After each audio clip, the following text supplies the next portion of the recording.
and a sales coach. Let's give a warm welcome to Mr. Glodove.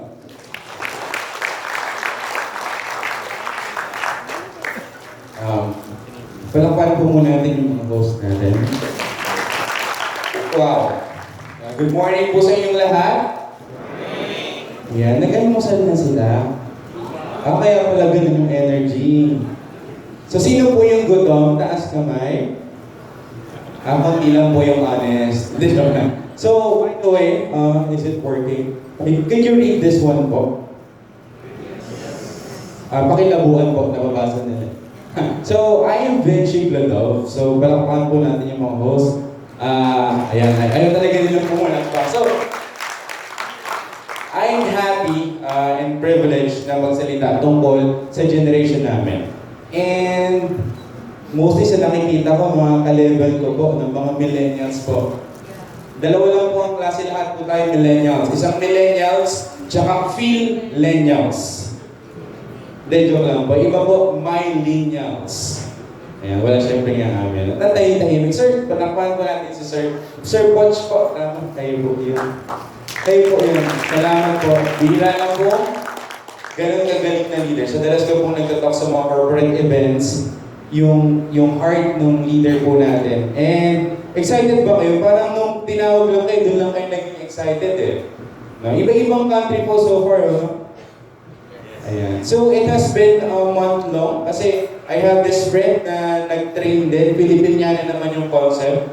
Kaya mas matindi kasi United Nations. You know the feeling na ginagawa ng mga 7 years old nating anak? Ayan. Anak, mag-busy ka. Punta tayo ni Bisoria.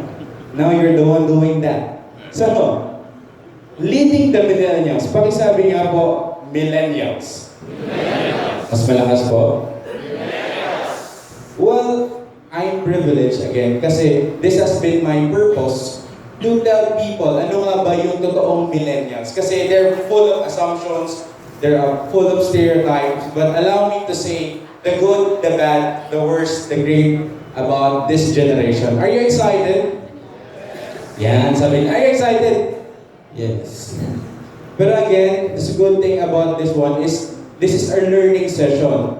And we believe that the more we learn, is the more we earn, not only when it comes to money, but experience and what can we apply on our workforce. So, before I start, we are family. And wala pala akong monitor, hindi ko pala nakita yung nangyayari. So, pakisabi sa katabi mo, we are family. Meron po ba tayo ditong TFC subscriber? International market. Well, may Brunei, may ano. So, gawin lang natin Philiglish, no? Filipino-English. Kasi mas heartfelt yung pag-uusapan natin pag tinagalog ko. Excuse ko lang po yun para hindi ako flowing pag-English. Next is, ayan, kilala nyo na po ako. I've been doing this for many years now and privileged po ako na nakapag-talk ako into different places. Nag-guest na rin sa TV, pero nag-start po ako sa CCTV. Na-feature po muna ako sa CCTV. And now, book author, consultant, speaker, and what I like most sa ginagawa ko, I'm also a commercial model. Ayan. Alam niyo po yung sabon. Ako po yung germs doon. Salamat po sa mga tumawa. Medyo slow start tayo, pero I guess kahit ganyan yung energy natin, I hope you learn something from this. Kasi lahat tayo may experience ng changes na to and it's already happening. Why? Trivia muna tayo. Ayan, I'm happily married. Sino po dito married? Taas kamay, married? Ayan. Sino po dito happily married? Kumonti po. Tawag po dyan, touch move. Pero okay lang po, dalawang klase ng marriage. Enjoying tsaka enduring. No, you have that person forever, it's a blessing. Sino po happily married? Taas nga po kamay. Sino po yung masaya kasabihanan mo? Mas kumonte. Parang pakonti siya. But again, sabi sa Bible, love your neighbor. Okay, may sabi niya na. Okay, so leading the millennials. Sino sa tingin nyo, millennial ka? Nag-usap po kami ng mga nandito, mga tech team. Feeling mo millennial ka, walang masama. Pwede ka magsinungaling tayo ng nandito. Millennial. Ayan, marami sa Greece na millennial. Ayan. So, meron ba hindi pa nakakaintindi kung sino nga ba yung nasa cohort, nasa generation ng mga millennials? And why am I doing this? Because I love this generation. Alam niyo po ba, if there's one thing na kulang ang generation na to, hindi yung talino, hindi yung galing, but love. Sino po dito kulang sa pagmamahal? Makikita po yan sa Facebook status ninyo. Hindi siya maitatago. Sino po pala yung mga HR dito? HR. Ayan. Salamat po for having me. I hope this will not be the last time. Thank you po sa aking, nagagalingan po sa akin yung nag-invite si Ma'am Lori. Kasi po, pinsan ko siya. Ayan. And I've been sa mga millennials, ang tagal na. Different kind of faces. I've been speaking kasama mga millennial influencers. Nakasama ko na rin sila. Nag-talk na ako, nag-train. And I really love this generation. Kasi yun ang nakikita kong kulang. It's not intellect, it's not power, it's not position, but love. So doon iikot. Yan. Taas mo nga yung kamay mo. Taas yung right hand. Tapikin mo yung person next to you. Yan. Sino ba ang nagmamahal sa'yo? Ayan. Taas mo yung kaliwang kamay mo. Ayan. Tapikin mo na yung kabila. Wala nga friend. Hindi. So, yan. Medyo na-relax. Pag lang talaga usapan, walang pinipiling edad, no? Question lang po, no? Sa mga ating generation X. Nung panahon po ba na nag-aaral kayo, pag pinag-usapan na po ng teacher yung love life niya, nagiging interested kayo? Lalo na pag nakalimutan niya na may assignment pala siya sa inyo. Ganito yung nangyayari. Sige lang, tuloy niyo yung love life niyo. Hindi na lang pa yung oras ko. Ilang minutes po ako? So, 30 minutes intro. Bibilisan ko lang kasi dahil na tayo sa gist, sa meet ng pag-uusapan natin. Who are the millennials? Pwede po ako magtanong. Ma'am, sino po yung mga millennials? Trivia. Huwag po kayong mahiya, walang maling sagot po. Hindi ko babawasan ang bonus. Ma'am, what's your name po? Mami, hello po. Yes po. And up. Yeah.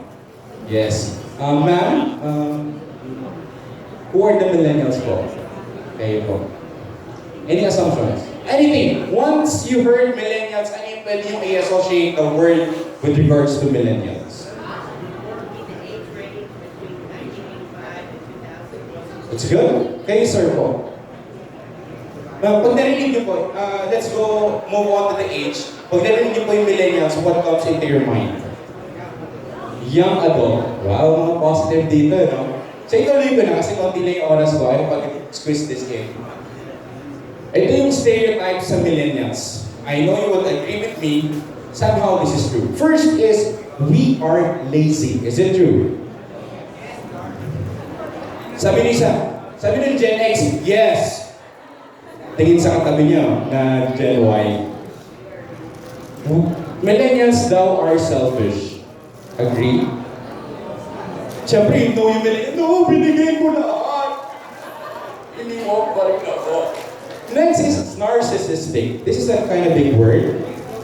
Maybe some of you wouldn't agree. Sige, nahihiya lang kayo. I want to be politically correct. But this time is not the right time for us to be politically correct. Kasi we want to address this issue. This is a learning session.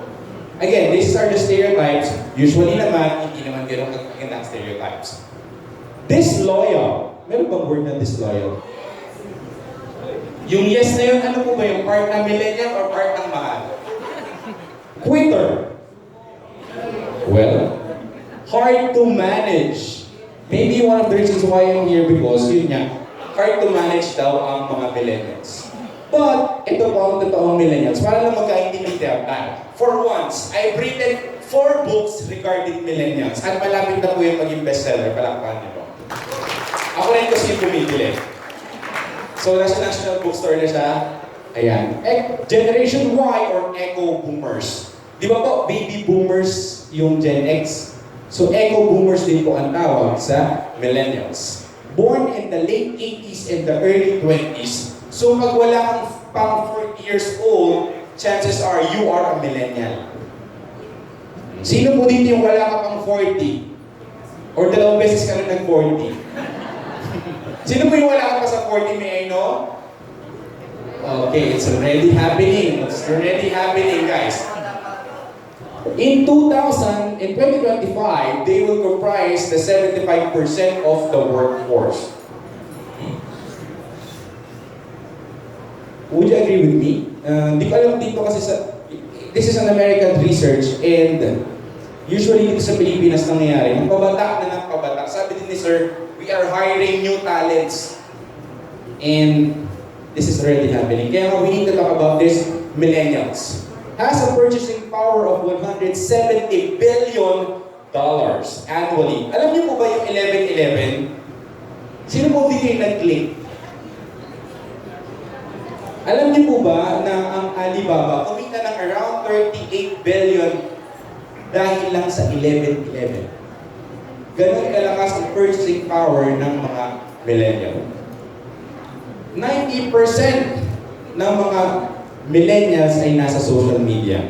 Kaya nga minsan, favorite kong kausapin yung mga HR, ang pinakamagandang resume na makikita nyo ay ang kanilang Facebook account.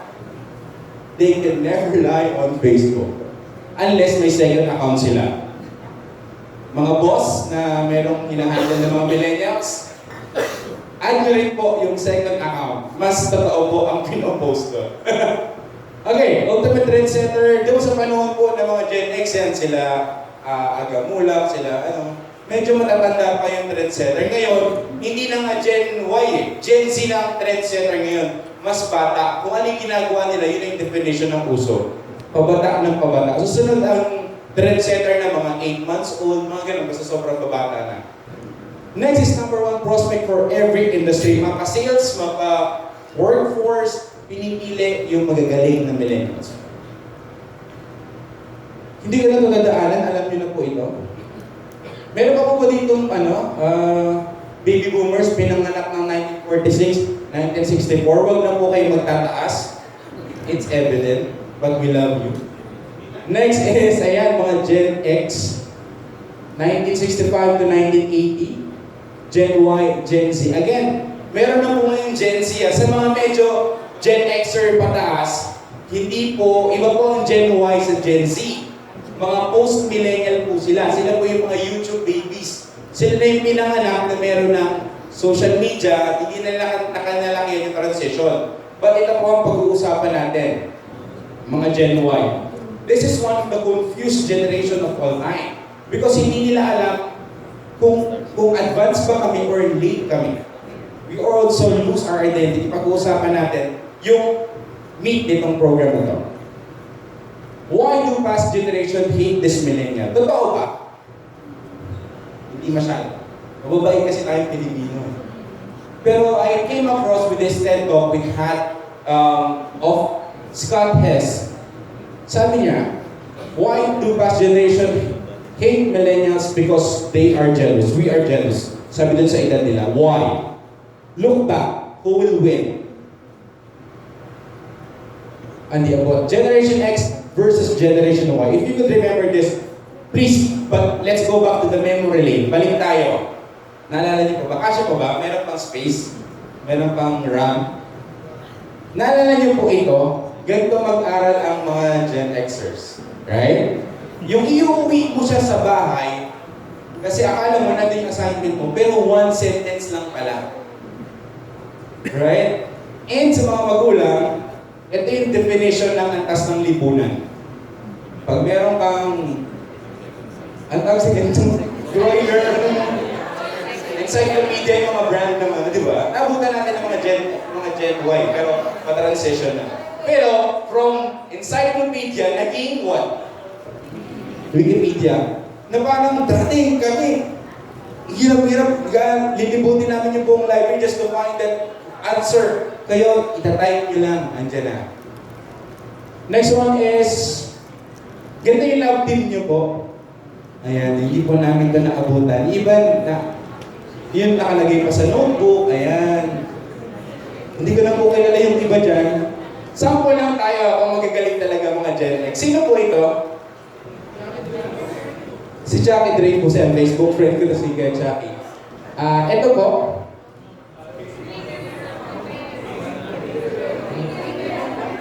JC ano? Rick ano? Ricky Reyes. Sino? Richie Rivero? Ito player ng ano yun? Ricky. Babae naman. Ito po, sino po ito? Grabe yung galing. Totoo ba? May mga millennials, kilala natin. Ito tayo eh. Yeah. Millennials. Alam mo kung bakit medyo nagsiselos yung mga Gen X sa mga love teams ngayon? Kasi sobrang bilis gumawa ng love team ngayon. Nagpalit lang diba ginusting lang, nagpalit na ng ano. Alam mo, mga millennials, no? Hindi katulad dati, ang hirap paki-partner. Tapos sa panahon po na mga tito, di ba? Nagagalit yun pag nag-break up yung mga yung mga partner, tama ba? Ngayon, okay na sa atin, tinangkilik nga natin yung hello, love, goodbye. Di ba? Next is, ganito mag-save yung mga Gen X na hindi pwedeng madikit sa magnet, yari ka. Di ba? Pero ngayon, ganito na kaliit ang 2 terabyte. Ito pa, favorite ko to. Ganito maglaro ang mga Gen X. Monotone, single color, pero nag-enjoy tayo. Pero ito mga bata, ganito na switch. Ito pa yung favorite ko. Naalala niyo po ito? I don't know about this brand. Pero remember the time when you have this, pag nilagay mo siya dito, sikat ka. Pag ganyan ka talaga maglakad, lalo na yung mga tito, lalabas talaga nila yan eh. Wow! Tapos pag pinindot mo, tok-tok, tak-tak-tak ang lakas. Yung pag dumaan ka, ayan, daan ka sa paligid mo. Ayun, pag nakita, abro. Ngayon mo suot yan, wow! Classic! Pero ganito na po yung sa amin. Wow! Kahit naman po Gen X, gusto to eh. Kaya lang ang hirap pag selfie nito, hindi mo alam kung saan ka titingin. And do you remember this? Final trivia, kasi I don't have much time. Naalala niyo po itong logo na to? It has been circulating since parang last month. Sino po? Ewan ko kung pwede itong brand na dito, pero huwag niyo po tingnan yung brand, but the logo. Alam niyo po ba na 93 years old na siya?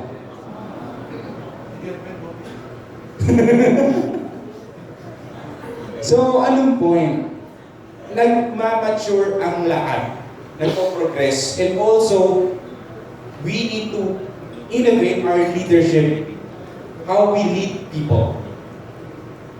So, with that, nakasulat ako ng libro about millennials, batang 90s. So, mga batang 90s, mga pre-millennials yan. Yung unang part ng millennials.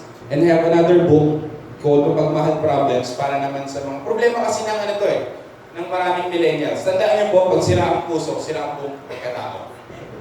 Kaya maganda yung ano eh, pag dysfunctional yung isang millennial under you, huwag niyo pong tanungin kung kamusta ka. Tanungin mo kung masaya ka ba. Mas mabigat sa kanila yun eh. Kamusta yung puso mo? Mag-o-open up na sa'yo yan habang kumakain ng samgyupsal, tapos iba my day niya. Next is social media, Epal. Binabago ko yung term, pero ang purpose nito is inspirational and it's an eye-opener for people. I love reading people, I love observing people, I'm a practical psychologist. Ito yung product ng mga research ko. And what is the leadership for the millennials? Before ko sabihin to, paano nga ba nag-tweak? Paano nga ba kami nag-iisip? How do we look at things? So, ito yung mga factors affecting our decision making. Kaya kami ganito because of these reasons. Number one is technology. Lumaki kami sa transition ng technology na hindi namin alam na ang bilis-bilis palit. At lumaki rin kami sa technology na kailangan ma-appreciate kami. Kailangan mayroong dopamine rush pag mayroong like, share, comments. Kaya nga pag yung mga boss, yung mga manager and all, pag hindi nyo kami napupuri, hinahanap namin yan sa labas. Kasi that's a technology. Next is environment.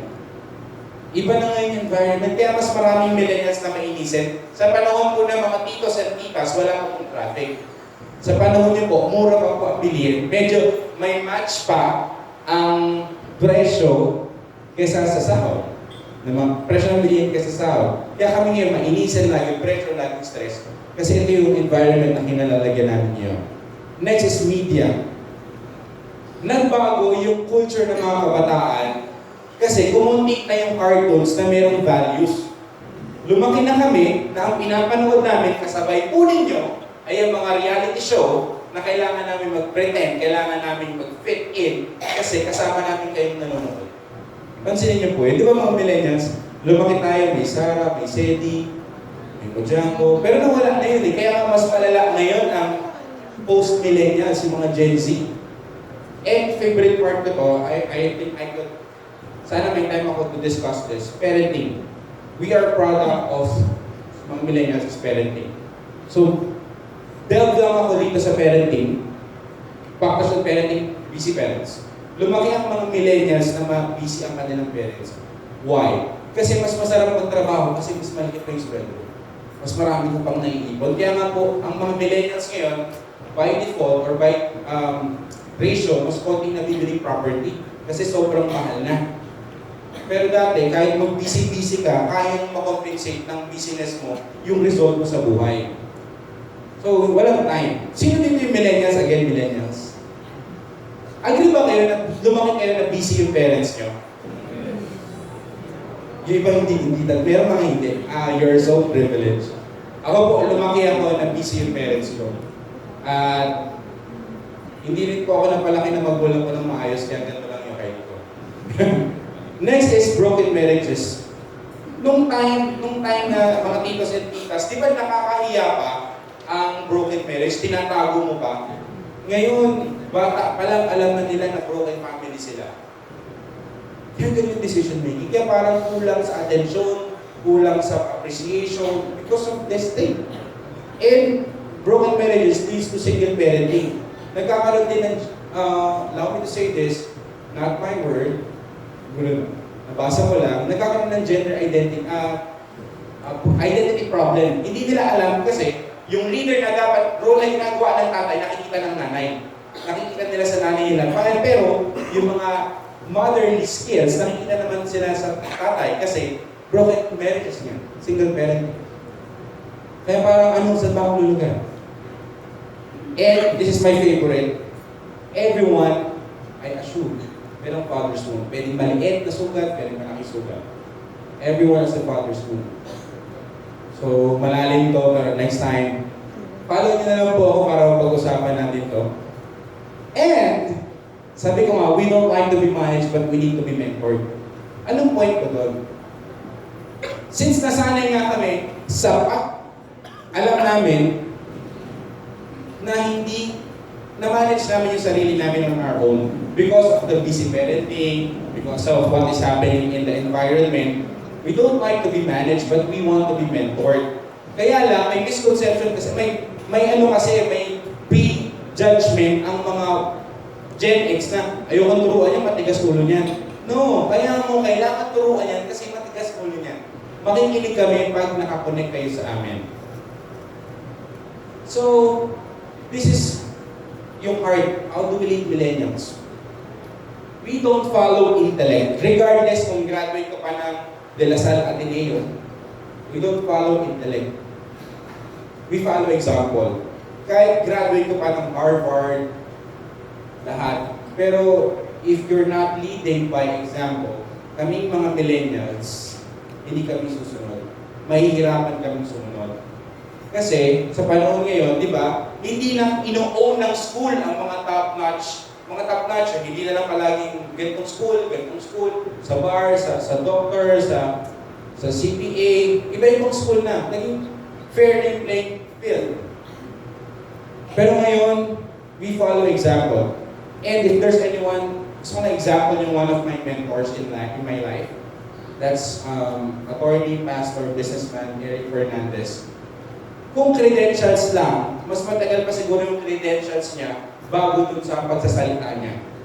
Naalala ko, he invites her for a speaking engagement. I was with him. Tinanong ko ano yung credentials niya. Nasabi ko ba na attorney ka, sinabi ko na pastor ka, na leader ka na ganito, na marami kang businesses. Ang sinabi lang niya, I'm a loving husband and a father of 6 children. Yun yung pinakamahalagang credentials na meron ako. And hindi ko siya pina-follow because of his intellect, but by his example. Ito mga anak niya na in college, mga homeschool, kahit saan pumasok sa school, mga top-notch, nakakapasa. And marami nag-follow sa person na to because he lead by example. Hindi issue sa kanya yung nawawalang pera. Mas concern niya yung mga nawawalang relationship sa mga tao. And kami mga millennials, if you set an example, hindi na namin po tatanungin kung sino kayo, basta nakita namin na ginagawa nyo ng tama yung trabaho namin. Hindi nyo, kukopyahin po namin kayo. Next is, we don't follow strength. We follow relationship. Regardless kung gaano kalakas ka, dikit sa kumpanya, gaano kakataas, hindi. Kasi medyo liberal, medyo radical, free thinker yung mga millennials. So, hindi na kami, I don't know, isa nangyayari, mas gusto namin dumikit dun sa mga taong may personal relationship, deep, meaningful relationship kami. So, magbibigay ako example ng mga millennials na kilala ko. First is Jones. Meron siyang pina-follow ng isang leader na nagkamali na sa negosyo. Boss niya, nabaon sa utang, maraming kaso, maraming nilokong tao, pero still, pina-follow ni Jones. And I keep on asking, bakit kaya? Iniwanan na siya ng maraming staff ng boss niya, pero he stayed. One of the major reasons why, because nakapag-build ng relationship.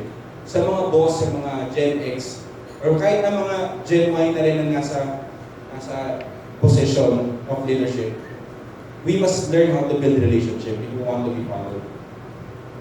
Ayan, si Jem Boy, kaibigan ko yan, fellow millennial. Ang dami ko ng failed businesses, pero still considering my opinion regarding his business, his love life. And next is my wife. Ayan, ito yung wife ko pala kung ano to. Di ba hindi naniwala? Ang tawag ko yan persuasion. So, ilang beses ka mag-fail if you build relationship with that person, babalik at babalik sa iyo. Lalo na ngayon, ang bilis ng mag-build ng relationship. Ito nga lang eh. You know what is the most devalued word right now? Is love. Kasi yung love na ginagamit mo sa tao, ginagamit mo rin sa place, ginagamit mo rin sa hayop. I love my dog. I love going to Boracay. I love my work. Pero same din sinasabi mo sa anak mo, sa asawa mo. So ano nga ba yung ibig sabihin ng love? Next is final, hindi ko na tatapusin lahat kasi marami ko. Pero ito lang yung nagmamark sa amin. We don't follow position. We follow kindness. Example. I'm a consultant and madalas namin pinag-uusapan is how to deal with millennials. Si Sir Lowell ay isa sa example ng position. Mataas na position. He owns 5 companies and he's the chairman of it. I think wala na siguro tataas na chairman. Meron ba ba chairman? Yun, mataas yun. Pero he is a perfect example of a good person and a good leader. Chairman na siya pa yung nag-deliver ng stocks. Siya pa rin yung nagbubukas ng pinto sa'yo. Siya rin yung naghahanap ng tao para kausapin na mag-work sa kanya. Again, sabi ko nga, I failed many times in business. And itong tao na ito, lumapit sa akin. Alam mo bro, kahit nag-build yung business mo, sayang yung talent mo. Dito ka mag-work sa akin. And now, it's been 6 months I'm working with this person. The more I know this person, the more siyang pinafollow. Kasi sobrang dami niyang tinulungang tao. Deliberate nga minsan yung pagpapakita niya ng pagtutulong para maging culture namin sa team na unang principle niya, huwag madamot. Yun yung unang natutunan ko sa kanya. Maraming blessings sa mundo at huwag kang magdamot.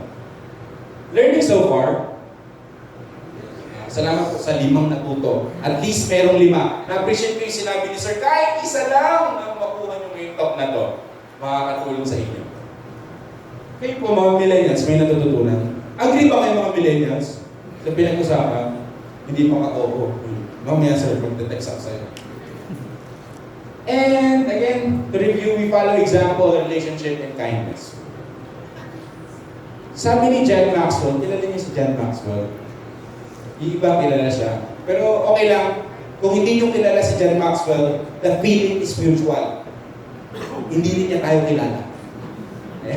People don't care how much you know until they know how much you care. Totoo yun. Ngayon sa millennials, importante ang topic ng GMRC. Kailangan namin ng kindness, kailangan namin ng relationship, kailangan namin ng love. Ito, stereotypes ng millennials, bilisan ko na lang. Alam mo yung manito akong sabihin? You're half true with regards to the stereotypes. Don't judge. Sabi nyo, we are lazy. Sa totoo lang, we are unmotivated. Hindi kami lazy. Ang sipag nga namin eh. Kaya nga namin mag-multitask. Kaya lang, wala kaming motivation. Or maybe meron kaming pinagdadaanan. As your boss, kailangan niyo kong tanongin ano yun. Aamin naman kami eh. Milty lang, aamin na kami eh. Gusto niyo mga millennials. Narcissist. We are narcissist. We are unpraised. Again, rooted yan eh. Overtime na ako. Okay po ba kayo? Makikinig pa po. Patapos na ako sa intro ko eh. Hindi kami narcissist. Dahil busy ang parent, walang magsasabi sa amin, I love you. Sinulat yung libro Mapagmahal Problems kasi na-observe ko. Pansin nyo ba? Alam niyo yung mga boys na maboka, yung bolero. Di ba sila yung kadalasan nagkakaroon ng girlfriend na maganda? Sabay-bay mo. Totoo, yung mukhang kontrabida tapos yung asawa maganda. Why? Kasi, I assume. Ito na-observe ko na, believe me hindi ko lang ito lang, ang dalas kasi mangyari. Yung half American, for example, babae na half American na wala yung tatay. Tapos, merong isang bulero na sasabihin, mahal kita, iingatan kita, gagawin ko lang para sa'yo. Na hindi niya natatanggap sa loob ng bahay, merong isang kamote na nagsabi sa kanya na mahal siya, iingatan siya. Sumunod. Minahal. Tama? Kasi kulang nga. Kahit maraming believe me, maraming magagandang millennials, poging millennials. Pero pag hindi sila sinasabihan ng magulang nila, ng pogi sila, na maganda sila, walang kwenta yan, 600, 1,000 likes na yan. Okay ba? 5 minutes? 10 minutes? Then 5 minutes, sige. Okay ba? Yes. Next is we are not distracted. We are unchallenged. Tama? Tama ba? Ay, wala talagang umamin ng millennials eh. Pero ito talaga yun. Again, root cause analysis tayo. Ito lang yung surface eh. Pero unchallenged. Bigyan nyo kami ng challenge na mag-grow kami, mag-excel kami. Baka nga nasa maling trabaho kami kaya hindi kami nag-grow eh. Next, we are not quitters, we are unimpactful. Nakakatawa to, if you're not familiar with Simon Sinek, patapos na ako, mabilis na ito. Merong isang employee na millennial, sabi niya, I want to quit. I'm not seeing myself creating an impact with this organization. Tinanong niya kung gano'n siya nakatagal sa trabaho. 8 months pa daw. So, hindi ka makakreate ng impact. No? Ganun kasi tayo eh. Gusto natin challenge. Lumaki tayo na hinahangaan si Steve Jobs, Bill Gates, and everyone. Hard to manage, we are unmentored. Kailangan namin ng mentor. Please, mentor us. Leadership for the millennials is relationship. And that's it for me. Maraming salamat po. Thank you very much, Sir Vinci. Please remain on stage for our Q&A and maybe call on Ms. RL and Ali for the Q&A. Have a seat, sir. Yeah, thank you po. Gusto Yeah, ko po maging sir. ma-appreciate ko yung... may natutunan po tayo. Question po, sino po yung pinakabata? Sino po yung pinakabata sa room? Pinakabata ko. 8 months? Ganun, meron po. Sino? 18 years old, meron ba? 18, taas ka may 18? 18 na ako yung edad? Ilan taon ka, sir? 21. May mas babata pa ba sa 21? Bidding, ano? 21 wala na? 20? Wala. Sir, you can have this book. It's all about love and the relationship. Ayan. Parang sa ibang hotel to Sir, what's your name? Levy? Thank you, Sir Levy.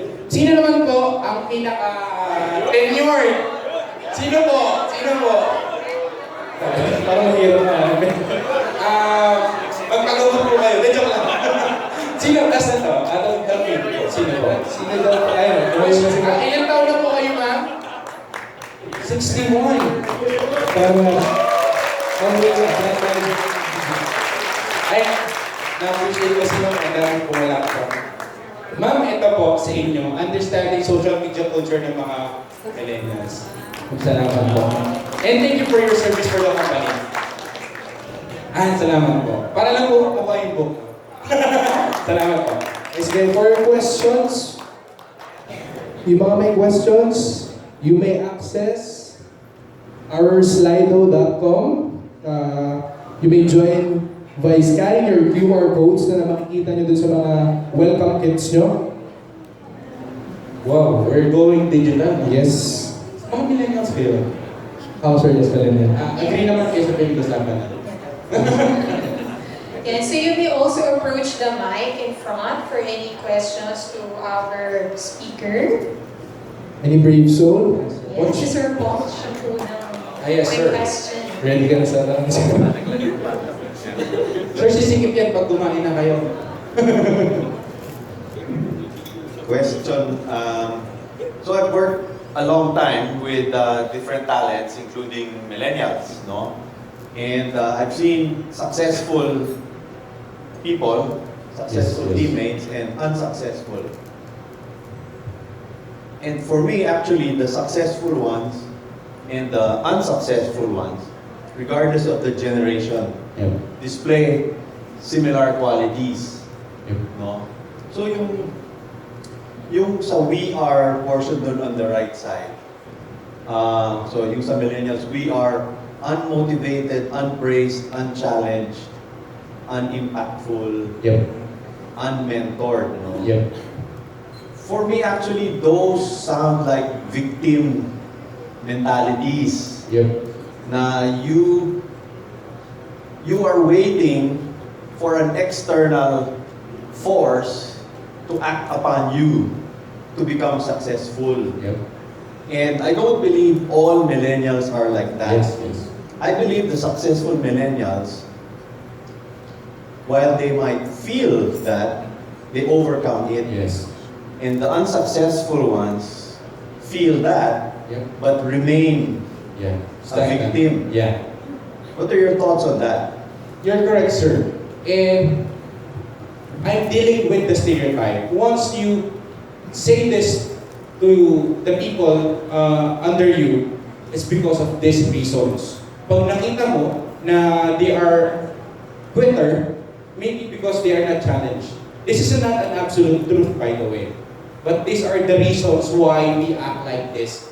So once you see that a millennials is not loyal to the company, maybe you need to ask, don't judge the person based on the surface level. Know the person on a deeper scale. And yung sa unmotivated, well, yun nga, tama si sir, na hindi lahat ito.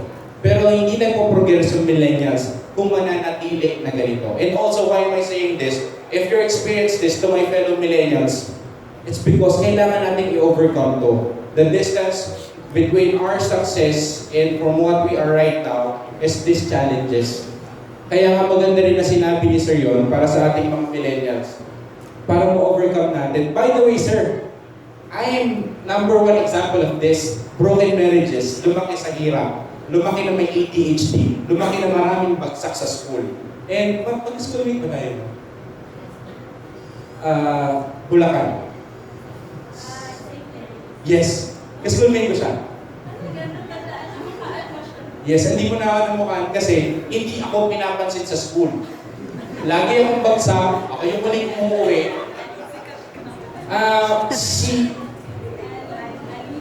Yes, meron countdown time po. I mean, kaya may ligawan ako sa section niya, pero minasted din ako.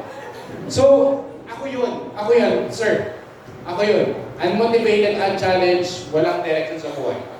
Pero dahil sa mga obstacles na yun, hindi ko naman sinasabing successful na ako. Ito na ako ngayon, I'm creating an impact to my fellow generation. So kung mananatili kayo na ganun, tayo mga millennials, wala talagang mararating. Thank you, sir. I think we're gonna accommodate the question from Slido. And yung classmates, Arnel? dito.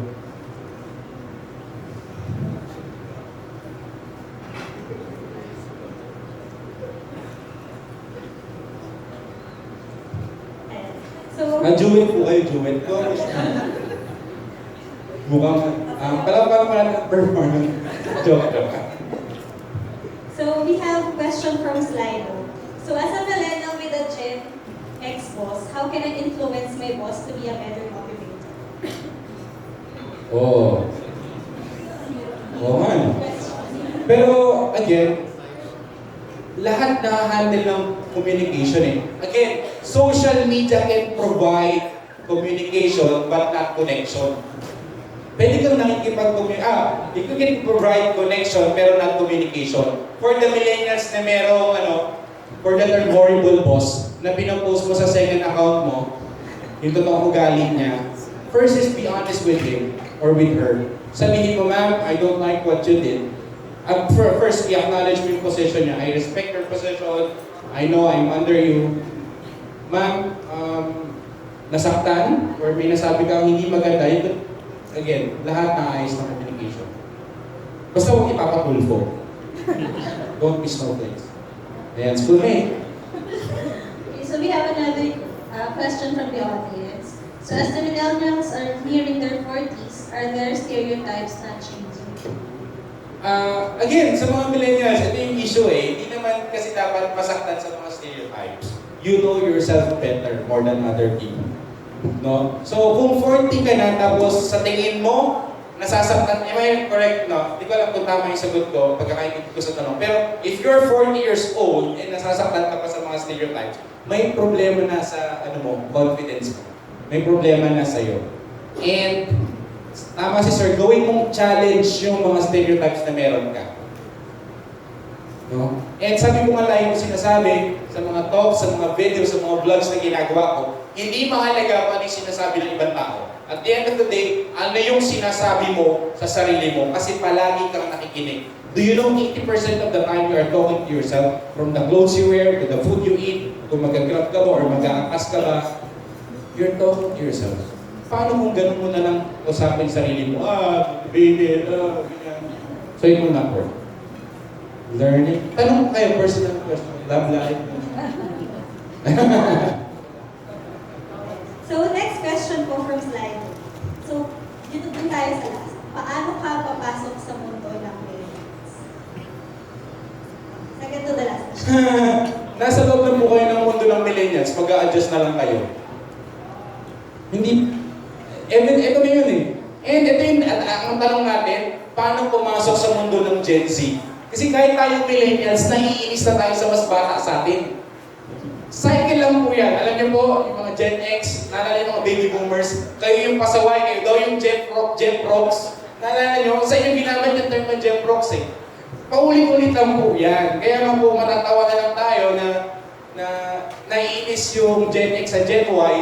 Little did we know, by 2030, tayo naman ang naiinis sa mga Gen Z or the Zillennials. Di ba wala pa siyang cohort, wala pang tawag sa kanila eh.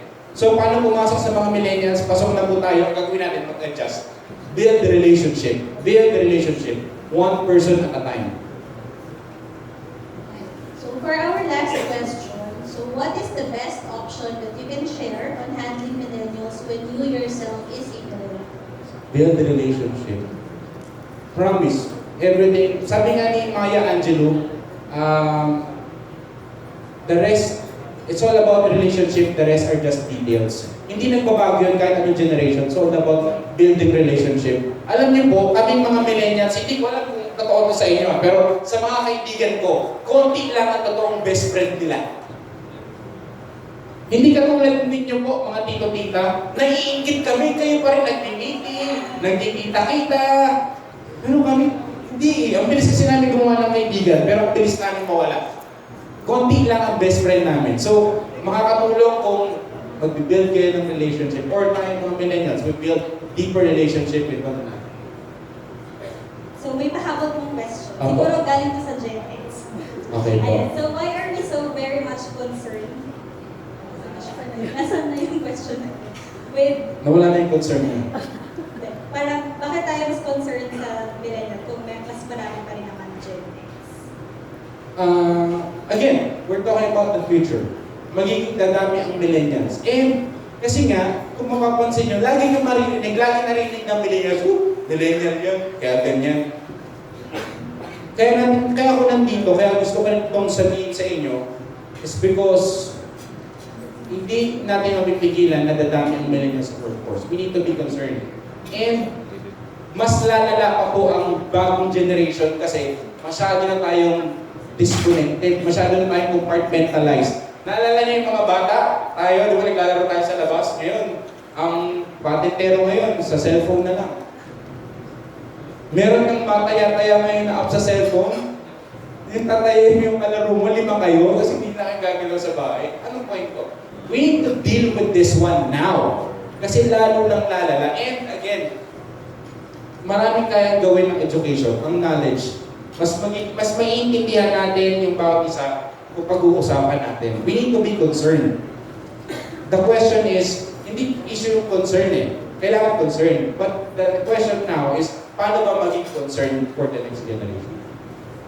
Thank you, sir. Yun, salamat po. May tanong po yan. Question from the audience. Gusto daw po yung coffee. So thank you, sir.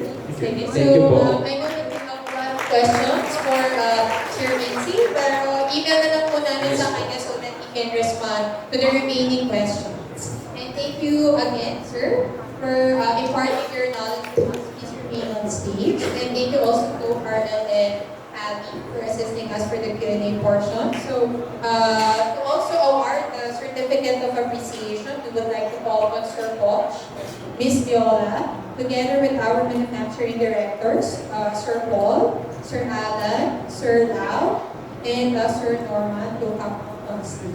Let me read the certificate. Certificate of Appreciation is presented to Mr. Vinci Glodove for sharing his expertise on leadership and titled Leadership during the 8 Best Practices Learning Session given this 29th day of November 2019 at Eastwood Richmond Hotel, Bagong QC. Signed by Norman Michael Devilla, Director in Lean Manufacturing and Corporate IE, and Jose Emmanuel N. Agnir, VP for Integrated Supply Chain. Let's give Sir Vinci a warm round of applause.